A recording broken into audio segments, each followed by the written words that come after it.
Yang akan sampai pada Tuhan adalah kesadaran tubuh, kesadaran pikiran, kesadaran jiwa. Makanya belajar agama itu belajar sadar. Banyak yang tidak sadar ketika sedang sholat, tidak sadar ketika sedang ngaji. Banyak juga yang tidak sadar ketika sedang makan.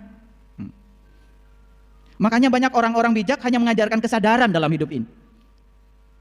Subhanallah.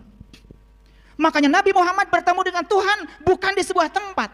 Karena Tuhan tidak terkungkung oleh konsep ruang. Bagian yang paling penting dari manusia adalah dari sini ke atas. Karena apa? Dari sini ke atas ada yang 7. 1, 2, 3, 4, 5, 6, 7. Yang 7 ini dikelompokkan menjadi 4. Pendengaran, penglihatan, pernapasan, dan pembicaraan. Makanya Sunan Kalijogo menggubah lagu judulnya Gundul Gundul Pacul. Begitu kita bicara kata gundul, yang terpikir oleh kita apa? Rambut yang pelontos, kepala yang pelontos gak ada rambutnya. Padahal Sunan Kalijogo itu wali, sunan, orang bijak di masa lalu. Gak mungkin cerita yang gak penting. Pesan apa di balik itu? Gundul pacul. Mana pacul? Pacul itu bahasa Jawa, papat kang ucul. Mana yang papat? Pendengaran, penglihatan, pernapasan, dan pembicaraan. Papat kang ucul. Yang 4 gak usah digunakan lagi. Begitu yang 4 tidak digunakan, itu yang disebut dengan mati sakjroning urip. Ini bukan soal pergi tubuh kita. Ini adalah perjalanan jiwa dari tubuh. Ini namanya perjalanan spiritual. Ini perjalanan haji secara hakikat menuju Baitullah yang sejati. Makanya Allah berfirman dalam hadis qudsi, langit dan bumi tidak akan cukup menampung zatku, tapi kalbunya orang yang beriman, itulah sebenar-benarnya rumahku. Lalu beliau berfirman dalam Al-Quran, inna awala baitin wudi'a linnas lalladzi bibakata mubarakah.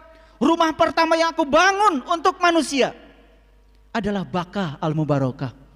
Secara syariat Bakah itu adalah Ka'bah, tapi secara hakikat Bakah bukan Ka'bah, tempat yang tersembunyi ada di dalam diri, sebuah lokus yang sediakan Tuhan untuk proses pertemuan kita dengan Dia. Disitulah kita perlu guru yang bisa membimbing kita meniti ke dalam diri.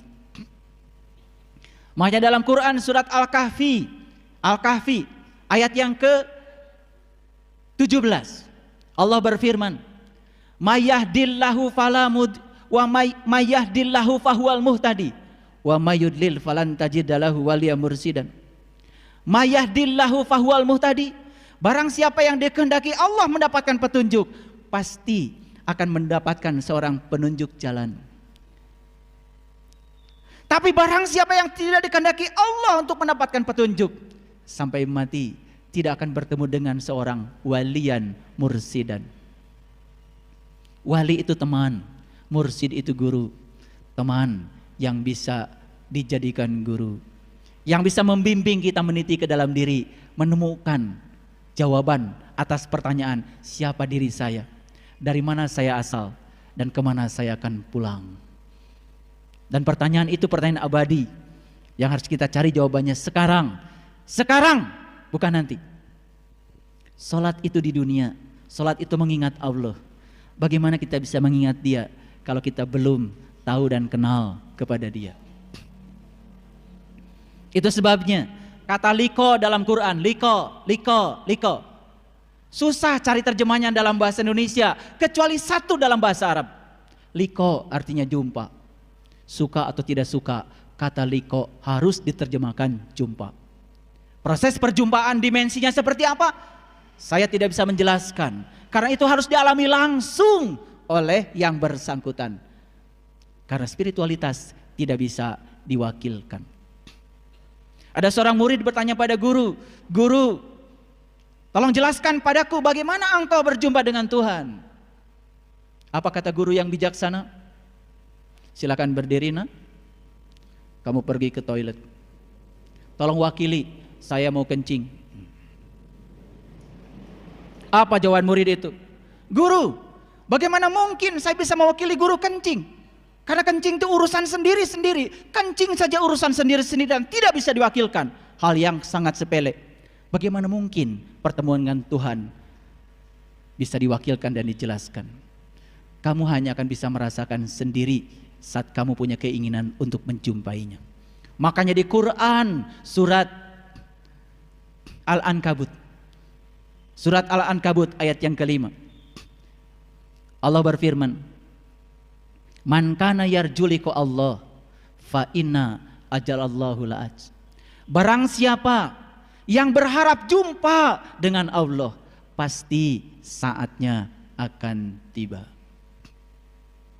Al-Ankabut ayat 5. Boleh nanti dibuka.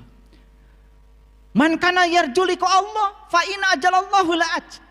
Barang siapa yang berharap jumpa dengan Allah, pasti saatnya akan tiba. Syaratnya cuma satu, berharap. Berharap. Tetapi di Quran surat Yunus ayat 7 dan 8 ada ayat yang cerita kebalikannya.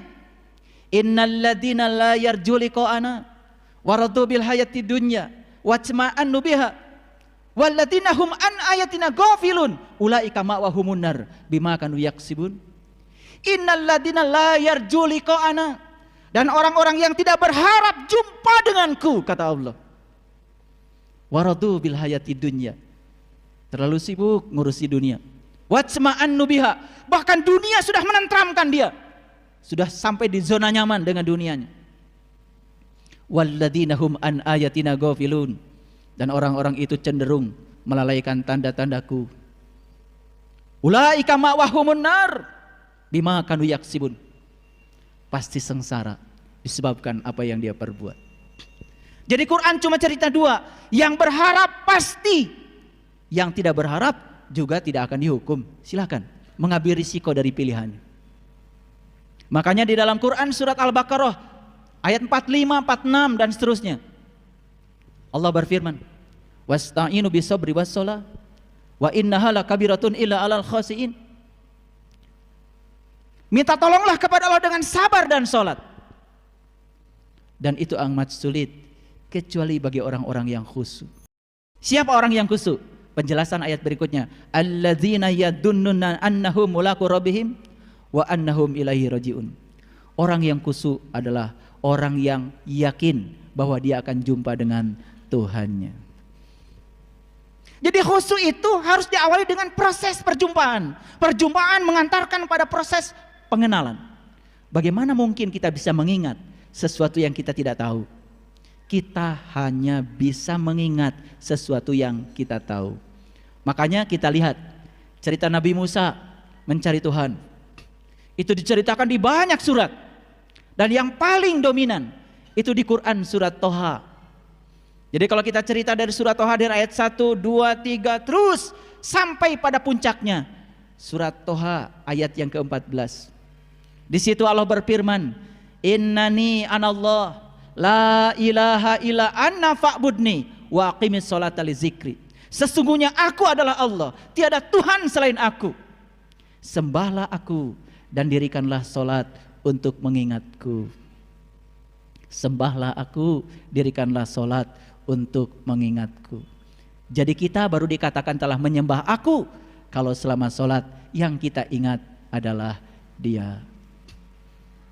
Apa yang kita ingat ketika solat? Apa yang kita ingat ketika sholat? Apa yang kita ingat ketika sholat? Bahkan yang tidak ingat ketika tidak sedang sholat, mendadak ingat ketika sholat. Nyari penitik ketika enggak sholat sulit. Tapi begitu Allahu Akbar, pikiran mulai jalan. Oh, penitik tadi dipinjam tetangga, sudah dikembalikan sama anak yang paling besar, dipinjam sama anak yang paling kecil, sudah disampaikan pada ibu, ibu kemudian taruh di leher mukena. Begitu salam, assalamualaikum, assalamualaikum, penitik ketemu.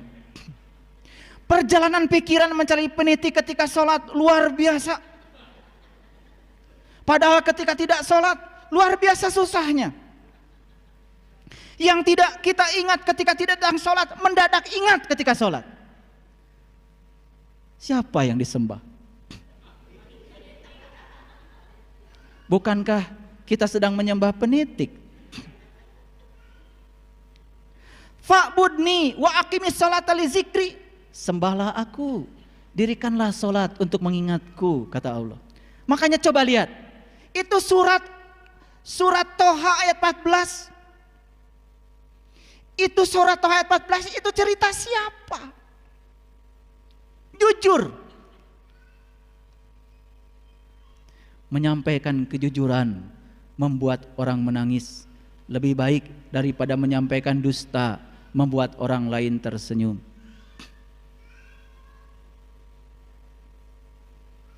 Huriyatul fikri wa huriyatul iradah, kata Nabi. Bebaskan pikiranmu, bebaskan kehendakmu, baru kau bisa jujur.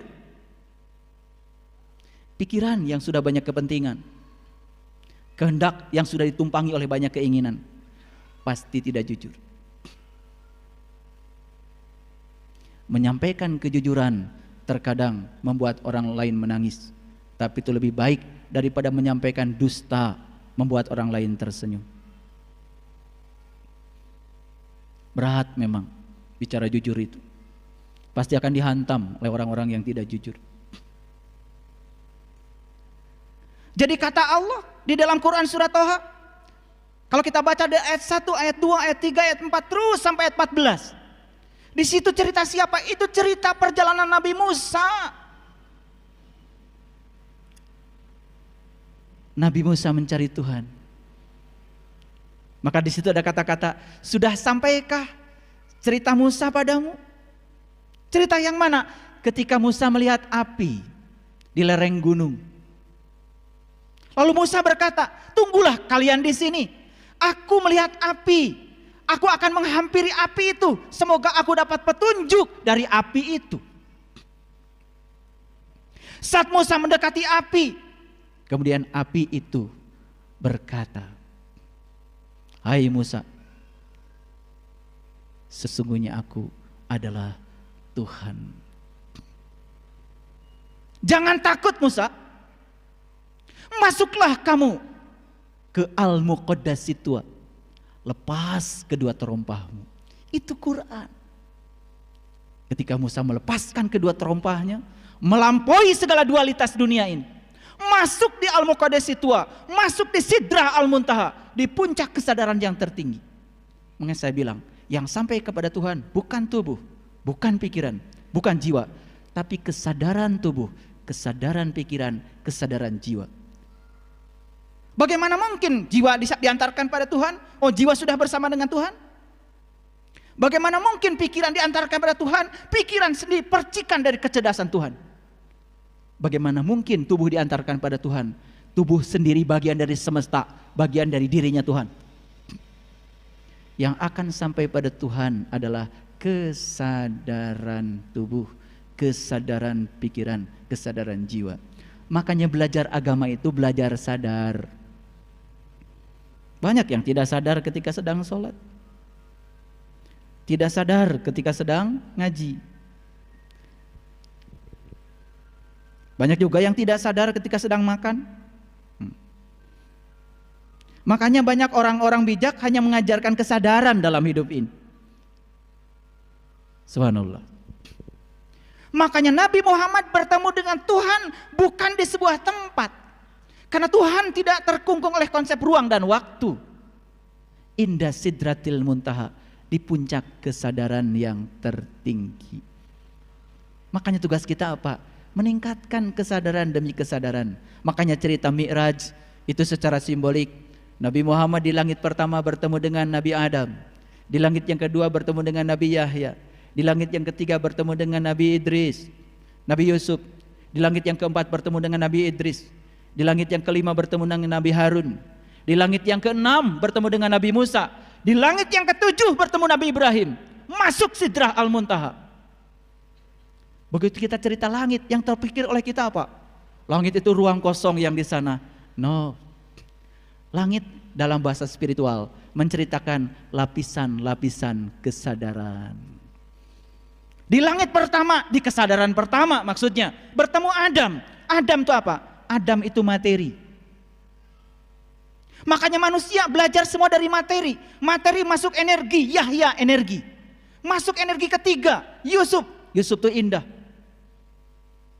Masuk langit yang keempat, Idris cerdas. Masuk langit kelima, Harun cinta. Masuk langit keenam, Musa mutakalliman, berdialog dengan Tuhan. Masuk langit ketujuh, kesadaran Ibrahim, baru Sidra Al-Muntaha. Makanya di Quran dikatakan, salatlah di makom Ibrahim. Salatlah di makom Ibrahim. Turun lagi pengetahuan kita. Begitu ada kata salatlah di makom Ibrahim, malah salat di pelataran Ka'bah. Ya diinjak-injak orang. Salah pembimbing itu. Maqamu Ibrahim musalla dalam Quran. Maqamu Ibrahim musalla. Jadikan makom Ibrahim tempat salat. Artinya apa? Salatlah di level Ibrahim. Salatlah di tingkatan Ibrahim. Di tingkatan kesadaran Ibrahim. Di tingkatan spiritual Ibrahim. Di situ salat khusyuk adanya. Makanya kalau kita baca surat Al-An'am dari 74, 75 terus, kapan Nabi Ibrahim mengatakan inni wajjahtu wajhiya lilladzi fataras samawati wal ardh hanifan musliman wa ana minal musyrikin. Kapan Nabi Ibrahim mengatakan kalimat itu? Tepat setelah beliau melakukan sebuah proses perjalanan ke dalam, bertemu bintang, bertemu bulan, bertemu matahari. Begitu melihat matahari, itu yang terucap, inni wajjahtu. Kalian pada sholat suka baca kalimat itu? Enak aja. Baru boleh baca kalimat itu kalau sudah mengalami pengalaman Ibrahim. Baru maqamu Ibrahim musalla. Makanya kita itu latah, gak ngalamin tapi ngomong. Gak pernah ke Singapura, cerita Singapura, luar biasa. Padahal baru baca buku tentang Singapura. Baru baca kitab sedikit, besok sudah ceramah. Baru baca satu ayat, besok sudah jadi kiai. Makanya agama menjadi rusak oleh siapa? Oleh orang-orang yang mulutnya terbuka, tapi mata kalbunya masih tertutup. Lalu yang diceritakan apa? Yang diceritakan itu adalah zon, persepsi, persangkaan. Kita lihat di dalam Quran begitu jelas Allah berfirman seperti ini.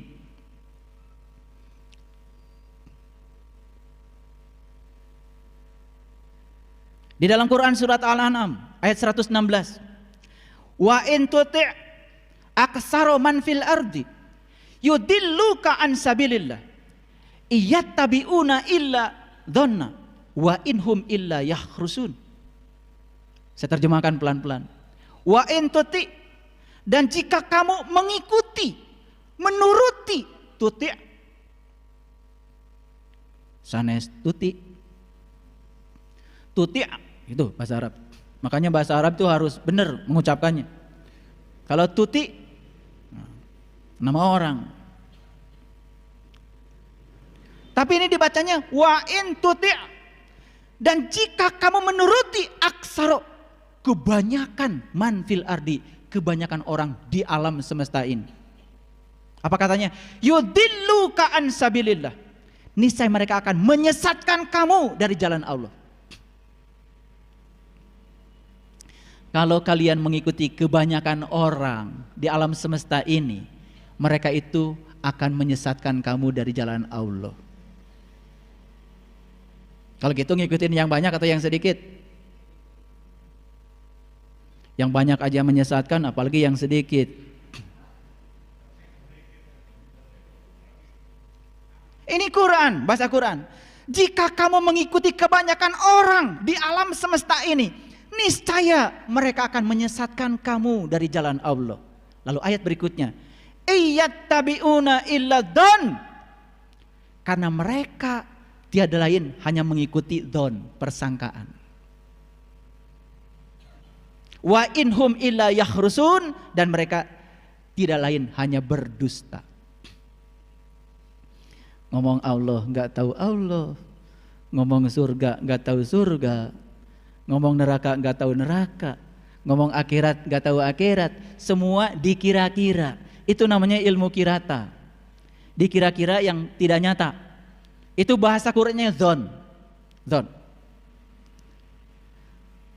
Mohon maaf ya, kan dari dulu kita belajar sesuatu gimana kata kebanyakan orang, betul nggak?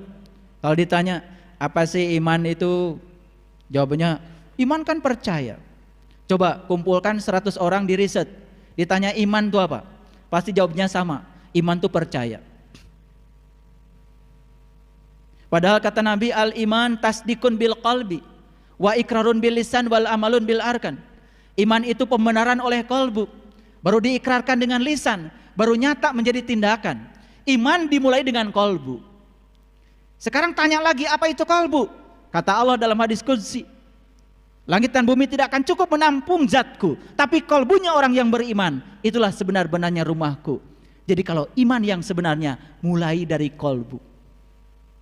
Makanya karena kalbu itu baitullah, berarti kita tugas pertama ingin jadi orang yang beriman, meniti ke dalam kalbu. Baitullah itu bahasa Arab, artinya rumah Allah. Setiap rumah ada pintunya, setiap pintu ada kuncinya.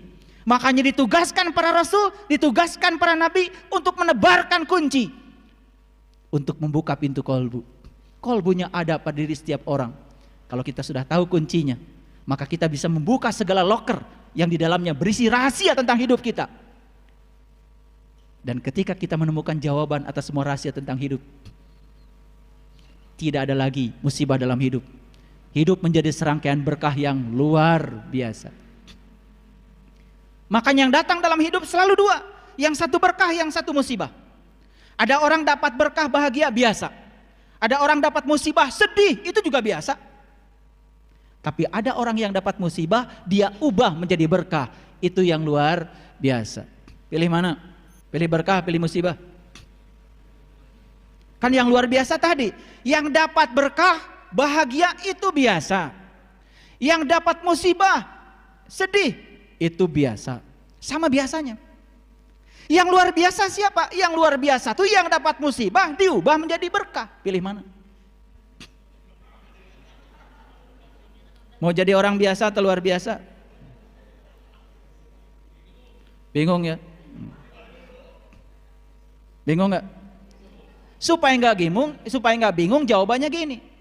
Yang berkah tingkatkan dengan pemahaman menjadi tambah berkah. Yang musibah ubah menjadi berkah dengan kecerdasan dan pengetahuan. Disitulah perlunya ngaji diri. Ngaji diri itu mahal. Kalau ngaji Quran, ngaji biasa gampang. Tapi ngaji diri ke dalam diri, menemukan hakikat kehidupan, itu yang mahal. Karena pelakunya kita sendiri. Mau jadi orang luar biasa? Yang berkah ubah menjadi tambah berkah. Yang musibah ubah menjadi berkah. Kapan itu terjadi? Seandainya kita sudah bisa menempatkan jiwa dalam diri kita seperti Tuhan menempatkan dirinya di semesta. Kenapa? Tuhan menempatkan dirinya di semesta, melihat setiap peristiwa dengan segala sudut pandang, karena Dia Maha Tahu. Karena Dia Maha Tahu, melihat segala sesuatu dari segala sudut pandang. Apa yang terjadi? Begitu segala sesuatu dilihat dari segala sisi, maka Tuhan yang maha berbicara mengubah diri menjadi Tuhan yang maha diam. Tuhan yang maha berbicara dengan pengetahuannya yang luar biasa mengubah diri menjadi Tuhan yang maha diam. Dalam diam beliau memahami semuanya. Biarkan semua hamba-hambaku berproses dalam ruang dan waktunya masing-masing. Tidak ada hambaku yang salah, tidak ada hambaku yang benar. Semua sedang berproses dalam ruang dan waktunya. Dan pada saatnya hamba-hambaku pasti pulang kepadaku. Tanpa justifikasi, tanpa penilaian.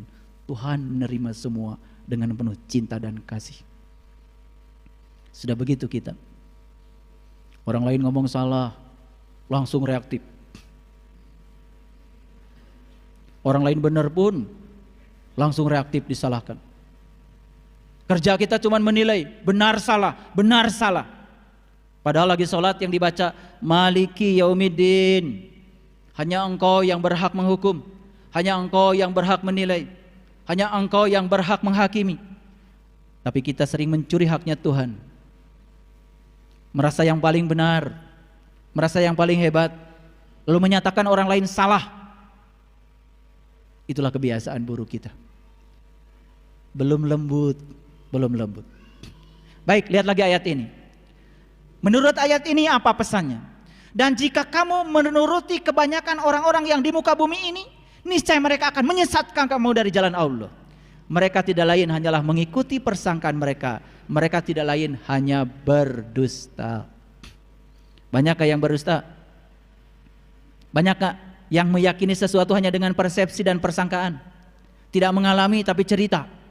Tidak mengalami Allah tapi cerita Allah. Banyak? Yang menceritakan Allah banyak, tapi yang berjumpa dan merasakannya sangat sedikit.